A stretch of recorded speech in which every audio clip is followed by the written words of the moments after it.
एक आरजू काज़मी अकेली नहीं है, यहाँ पर बहुत सी आरजू काज़मी है।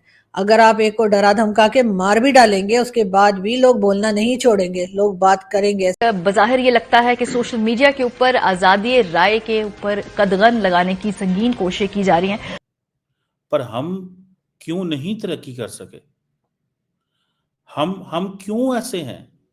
हमने क्यों वो रास्ता छोड़ा जिससे तरक्की हो सकती थी?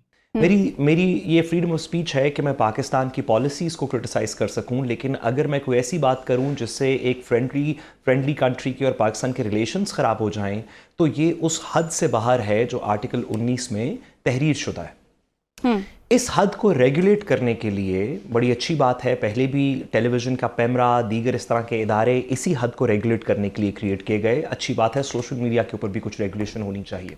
आपने असदूर को डराया, उनको अरेस्ट किया, जेल में डाला, क्या कुछ किया, वो भी नहीं डरे। एक बहुत लंबी लिस्ट है, आपने कई जर्नलिस्ट जो हैं उनको मार भी डाला गया। पाकिस्तान में इस्लामाबाद खासतौर पे जहां पर मैं मौजूद हूँ, उसके लिए कहा जाता है, अगर आप लोग गूगल करें तो आपको गूगल में भी मिल जाएगा कि सबसे ज्यादा डेंजरस सिटी है इस्लामाबाद। किसी भी तरह के जर्नलिस्ट के लिए इस्लामाबाद से बढ़कर कोई नहीं है, यानी सबसे ज्यादा डेंजरस सिटी के नाम से या नंबर पे फर्स्ट नंबर पे जो है वो इस्लामाबाद का नाम आता है। मैं इस्लामाबाद में मौजूद हूँ और मैं यहाँ पे साफ बता रही हूँ कि मैं डरती किसी के बाप से भी नहीं हूँ।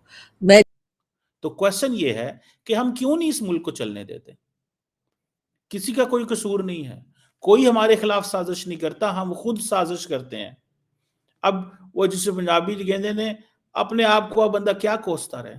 हम खुद ही लोग हैं, हम खुद हैं वो लोग जो अपने आप को कोसते रहना चाहिए हमें। जय हिंद दोस्तों एक चीज है जिसपे कोई बात नहीं करता। लोग बहुत बड़े बड़े यूट्यूबर्स हैं सोशल मीडिया के थ्रू अपने गवर्नमेंट को खुल्लम खुल्ला गाली तक दे देते हैं। कितनी भी क्रिटिसाइज का एक लेवल होता है उसको भूल जाते हैं। ठीक है, पर्सनली कभी मोदी जी पे, किसी भी नेता की मैं बात करूं, राहुल गांधी जी पे, केजरीवाल जी पे, किसी भी नेता को पर्सनली भी उनके बारे में उल्टा सीधा बोलने लगते हैं। ये देश के खिलाफ साजिश कर रहा है, ठीक है, ये देश को बर्बाद करना चाहता है, या लोकतंत्र ही पूरा खतरे में है, ये बंदा जो है किंग जॉन बन गया है पूरा, ठीक है, तानाशाही लाना चाहता है। नरेंद्र मोदी जी को लेकर अक्सर लोग बोलते हैं संविधान ही पूरा फाड़ दिया, खत्म कर दिया। ठीक है, इतनी इस हद तक भारत में फ्रीडम लेवल है कि आप इस देश का खा रहे हैं, गवर्नमेंट आपको खिला रही है, फ्री का राशन दे रही है। ठीक है, बड़े बड़े लोगों से टैक्स लेके, हर जनता तो, आम जनता तो टैक्स नहीं देती, जीएसटी देती है, मैं मानता हूँ। ठीक है, लेकिन फिर भी आप इस स्टेट की वजह से, इस देश की वजह से, देश के लीडर की वजह से, देश के आर्मी की वजह से जी रहे हैं, खा रहे हैं, प्राउडली रह रहे हैं, लेकिन फिर भी भारत में लोग अपने देश पे गाली निकालते हैं, अपने ही सेना पे पत्थर मार देते हैं, फिर भी कार्रवाई नहीं होती। लेकिन पाकिस्तान में अगर आप देखें, आरजू काज़मी जी ने ही अपनी आप बीती बताई कि क्योंकि वो सही बोलती है, क्योंकि जो रियलिटी है पाकिस्तान में, हम भीख मांगते हैं कटोरा ले लेके, ठीक है, हम आतंकवादियों को पालते हैं, ये नहीं करना चाहिए। आरजू काज़मी जी अपने यूट्यूब चैनल से बोलती है, और इसके बोलने की सजा ये है कि नए साल पर पाकिस्तानी आर्मी के जो लोग हैं, ISI के जो लोग हैं, वो धमकियां दे रहे हैं कि हम तुम्हें उड़ा देंगे, खत्म कर देंगे, बंद कर दो ये सब। कि सबसे ज्यादा डेंजरस सिटी है इस्लामाबाद। किसी भी तरह के जर्नलिस्ट के लिए इस्लामाबाद से बढ़कर कोई नहीं है, यानी सबसे ज्यादा डेंजरस सिटी के नाम से या नंबर पे फर्स्ट नंबर पे जो है वो इस्लामाबाद का नाम आता है। मैं इस्लामाबाद में मौजूद हूँ और मैं यहाँ पे साफ बता रही हूँ कि मैं डरती किसी के बाप से भी नहीं हूँ। मैं जो बात करनी होगी वो मैं करूंगी, और अगर आप लोग अपने आप को सही साबित करना चाहते हैं तो आपको अपने आप को ठीक करना होगा। आपको अपनी आदत खत्म करनी होगी कि आप लोग जो है लोगों को डराएंगे, धमकाएंगे और मुल्क का बेड़ा गर्क करके जो आप लोगों ने रखा है उसमें सभी शामिल हैं। पॉलिटिशियंस भी हैं, ब्यूरोक्रेट्स भी हैं, टेक्नोक्रेट्स भी हैं, एजेंसीज भी हैं, आर्मी भी है, और हमारा ये सब कुछ सभी का किया धरा है। कोई एक ऐसा नहीं है जिसको हम कहेंगे सिर्फ इसी की गलती है या यही शामिल है इस मुल्क का बेड़ा गर्क करने में। लेकिन बहरहाल अब जब लोग बात कर रहे हैं, लोग बात करते रहेंगे, चाहे आप इंटरनेट सर्विसेज डाउन कर दें, चाहे आप सोशल मीडिया बैन कर दें, चाहे आप लोगों को डराएं धमकाएं, चाहे आप घरों से उठा के ले जाएं, चाहे आप मारे पीटे, चाहे आप कुछ भी करें, लोग अब डरने वाले, घबराने वाले नहीं है कि जी इस किस्म की कॉल्स जो है वो मुझे की जा रही हैं, इस किस्म की मुझे धमकियां दी जा रही हैं। और मुझे यकीन है मेरे देखने वाले, मेरे सुनने वाले और मेरे सब्सक्राइबर्स, मेरे दोस्त और हर कोई जो थोड़ा बहुत भी सेंस रखता है वो डेफिनेटली जो है वो एक अपना अपने दिल में एक ख्याल रखेगा कि यहाँ पर क्या हो रहा है। वीडियोस पे हमारी नजर रखिएगा, आती रहेंगी, और किसी वक्त ना आए तो समझ जाइएगा कि एक्शन हो गया है। जब तक, और मैं देखता हूं सारा टाइम पाकिस्तान के मीडिया के ऊपर। कभी ये कोई डिस्कशन नहीं हुई कि पाकिस्तान की इंडस्ट्रियल पॉलिसी क्या है, इंडस्ट्रियल ग्रोथ में हमारी रुकावटें क्या है, हमारी जो है वो इकोनॉमिक पॉलिसी क्या है, हम यूथ को कैसे एम्पावर कर सकते हैं। एक ही डिस्कशन पाकिस्तान पे टीवी पे होती है, इमरान खान जेल में है, इमरान खान को जेल से बाहर निकालो। पाकिस्तान का media doesn't discuss anything which is good for the society. They always discuss one thing कि एक बंदे को बाहर निकालो। मुझे तो ये लगता है कि ये सारे का सारा, ये सारी की सारी जो सिचुएशन लगती है यार, इस मुल्क के अंदर सिर्फ एक बंदा है और लोग नहीं रहते। ये जो 25-26 करोड़ की हम बात करते हैं, ये क्या उनका मुल्क नहीं है? और हम आज क्यों पीछे हैं? हमने ऐसे बड़े 5 साल मंसूबे बनाए हैं, क्यों हम पीछे हैं? बिकॉज हम डिलीवरी नहीं करने देते। मुझे याद है इमरान खान साहब जाने से पहले जब उनके खिलाफ वोट ऑफ नो कॉन्फिडेंस आया, डेलिबरेटली तेल की कीमतें इतनी सस्ती कर गए और आईएमएफ का मुआहदा तोड़ के चले गए। क्यों? क्योंकि आईएमएफ हुकूमत से नाराज होगी, इनसे मुल्क डिफॉल्ट कर जाएगा। मुल्क डिफॉल्ट कर जाएगा तो मैं कहूंगा ये है वो लोग जिनको तुम लेके आए हो। मैं ही अच्छा था, मुल्क चला रहा था। जब सियासतदान ये काम करें एंड देन हमारे ही लीडर आईएमएफ को खत लिखें और ये कहें कि सर जी पाकिस्तान को आईएमएफ का प्रोग्राम ना दीजिएगा, मुझे ये बताएं दुनिया में कौन सा ऐसा बंदा जो ऐसे करता है?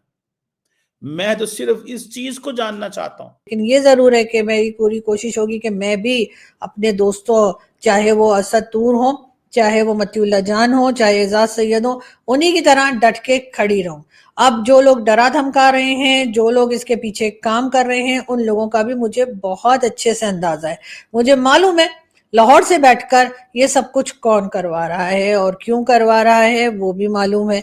लेकिन क्या किया जाए जी, जो लोग गटर क्लास होते हैं वो गटर से निकल भी आए तभी उनकी क्लास तो नहीं बदलती। तो मेरा ख्याल है कि वो इसी तरह की घटिया हरकतें करते रहें, उनसे हमें कोई फर्क पड़ता नहीं है। हमारी ये गलती होती है कि हम हर एक को जो है वो हर एक के ऊपर शुरू में बिलीव कर लेते हैं और ट्रस्ट कर लेते हैं, और उसके बाद जब उनकी गटर क्लास हमें पता लगती है तब तक हम काफी ज्यादा जो है अपना नुकसान कर चुके होते हैं। मेरे तो खैर लोग पैसे भी खाकर भागे हुए हैं, मेरे ही पैसे का अपने घर में माइक लगाकर और मेरे ही पैसे का जो है वेबकैम लगाकर मुझे ही गालियां निकालते रहे हैं। लेकिन खैर उससे कोई फर्क पड़ता नहीं है, क्योंकि कहीं ना कहीं कहते हैं कि एक ऊपर वाला भी होता है और उसकी लाठी भी आवाज होती है और वो ऐसे लोगों के सर पे पड़ती रहती है और इस तरीके से उनके कुछ ना कुछ होता रहता है। हमें उनके खिलाफ कुछ करने की जरूरत नहीं होती, उनके ऊपर सिर्फ एक कहने चाहिए इग्नोर करके आगे बढ़ जाना चाहिए। लेकिन बहरहाल यहाँ पर हाल ये है कि ना तो कोई पारा चनार की बात कर रहा है, ना टीवी चैनल्स कोई खास बात कर रहे हैं, ना बलूचिस्तान में क्या हो रहा है, ना ये बताया जा रहा है।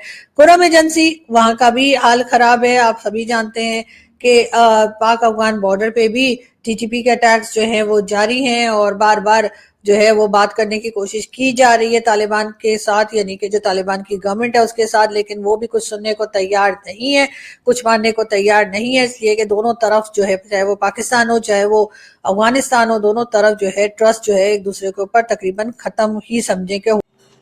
दोस्तों, क्या भारत में ऐसा कानून आ जाएगा तो लोग तो ऐसा हल्ला मचा देंगे कि जैसे लोकतंत्र का खत्म हो गया, ठीक है, कोई रह ही नहीं गया, भारत सबसे बेकार लोकतंत्र है। अभी भी लोग कहते हैं कि भारत में लोकतंत्र खतरे में है, मोदी जी ने लोकतंत्र को खत्म कर दिया, फाड़ दिया, चीर दिया।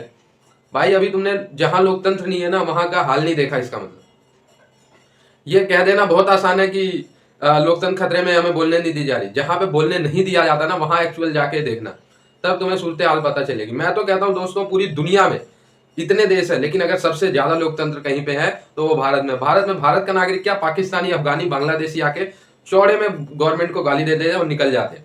आप देखिए एक वाकया, बांग्लादेशी बंदा आया भारत में और बांग्लादेशी बंदे ने क्या कहा, मैं योगी जी को खत्म कर दूंगा। इस लेवल की डेमोक्रेसी है भाई भारत में कि दूसरे देश का बंदा आके भी यहाँ के गवर्नमेंट को खुली धमकी दे सकता है।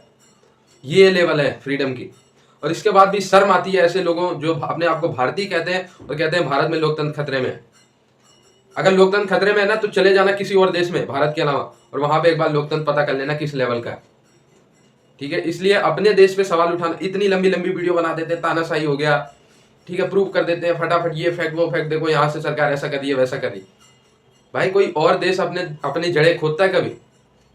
कोई और देश नहीं कहता। हर देश कहते हैं हमारे इधर लोकतंत्र है, लेकिन भारत में ही है कि लोकतंत्र होने के बावजूद भी इतने लोग खड़े हो जाते हैं कि भारत में लोकतंत्र नहीं। अरे शर्म करो, अपने आप को भारतीय कहते हो, ठीक है, एटलीस्ट नए साल से ये तो ना कहो कि भारत में लोकतंत्र नहीं है। लोकतंत्र का शायद सही मतलब पता नहीं। आज आजू आदमी से पूछो कि क्या होती है फ्रीडम ऑफ स्पीच और क्या कहाँ लोकतंत्र है कहाँ नहीं। यहाँ तो मीडिया पे बैठ के 4 गाली हर धर्म को भी दे के निकल सकते हो आप, किसी नेता को भी दे के निकल सकते हो, कोई कार्रवाई नहीं होने वाली।